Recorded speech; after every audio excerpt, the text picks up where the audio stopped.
प्रधानमंत्री नरेंद्र मोदी से मिले मुख्यमंत्री योगी आदित्यनाथ, फिर अमित शाह और जयप्रकाश नड्डा से मिलकर बनाई रणनीति। नमस्कार, मैं हूं अर्जुन मिश्रा। आप देख रहे हैं विराट न्यूज 24 लाइव चैनल।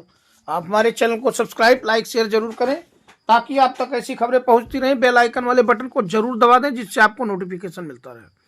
हम दर्शकों को बताना चाहेंगे कि प्रधानमंत्री नरेंद्र मोदी अमित शाह और जेपी नड्डा से उत्तर प्रदेश के मुख्यमंत्री सीएम योगी आदित्यनाथ ने मुलाकात की है।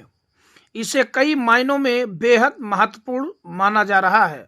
आपको बता दें कि उत्तर प्रदेश के मुख्यमंत्री योगी आदित्यनाथ ने रविवार को प्रधानमंत्री नरेंद्र मोदी से मुलाकात किया और लोकसभा चुनाव के बाद दोनों नेताओं की ये पहली औपचारिक मुलाकात रही।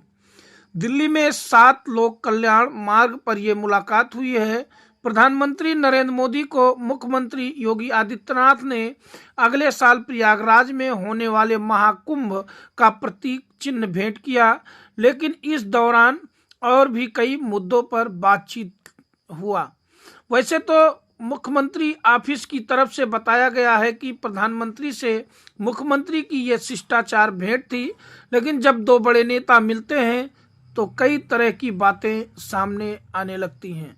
सूत्रों के मुताबिक बताते हैं कि महाकुंभ के आयोजन पर चर्चा भी हुई। दुनिया का सबसे बड़ा मेला माना जाता है जिसमें करोड़ों श्रद्धालु आते हैं। उत्तर प्रदेश की योगी सरकार की कोशिश इसे दिव्य और भव्य बनाने की है। पिछली बार जब प्रयागराज में साल 2019 में कुंभ आयोजित हुआ था, तब प्रधानमंत्री नरेंद्र मोदी भी संगम में डुबकी लगाने पहुंचे थे। बताया यह भी जा रहा है कि यूपी के राजनीतिक हालात पर भी प्रधानमंत्री नरेंद्र मोदी और मुख्यमंत्री योगी आदित्यनाथ ने बातचीत हुई है। पिछले लोकसभा चुनाव में बीजेपी का यूपी में प्रदर्शन बड़ा खराब रहा। बीजेपी की सीटें 62 से घटकर 33 रह गई।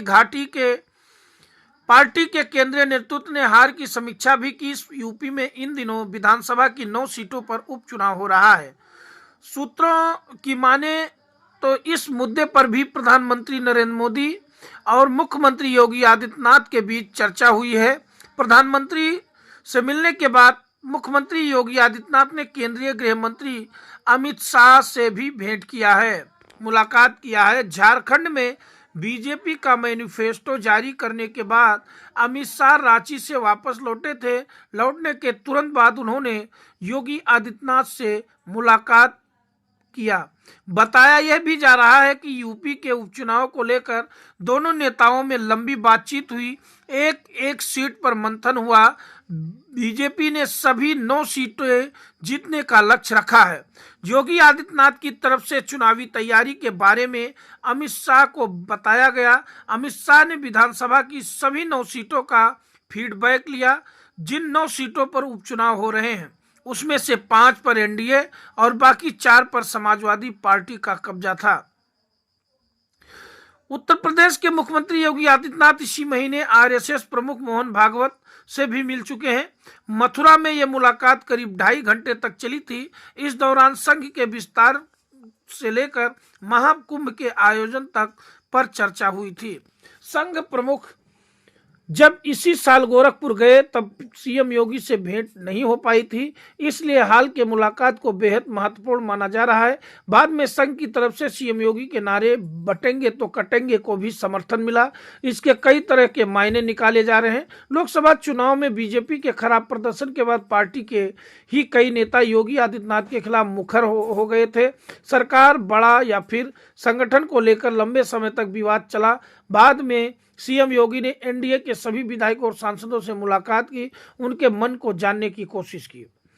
वहीं अमित शाह के मुलाकात के बाद मुख्यमंत्री योगी आदित्यनाथ ने बीजेपी के राष्ट्रीय अध्यक्ष जेपी नड्डा से भी भेंट किया, मुलाकात किया। उनसे उपचुनाव को लेकर संगठन के कामकाज पर भी बातचीत की। उत्तर प्रदेश में सरकार और संगठन के समन्वय पर चर्चा हुई। हाल के दिनों में उत्तर प्रदेश में इस बात पर विवाद होता रहा। संगठन के कुछ नेताओं ने सरकार से सहयोग न मिलने की शिकायत की थी। लोकसभा चुनाव के बाद बोर्ड और आयोग में पार्टी के समर्पित नेताओं का समायोजन शुरू हो गया।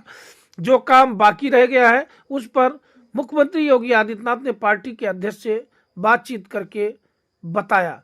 तो देखते रहे विराट न्यूज 24 लाइव चैनल। धन्यवाद, नमस्कार।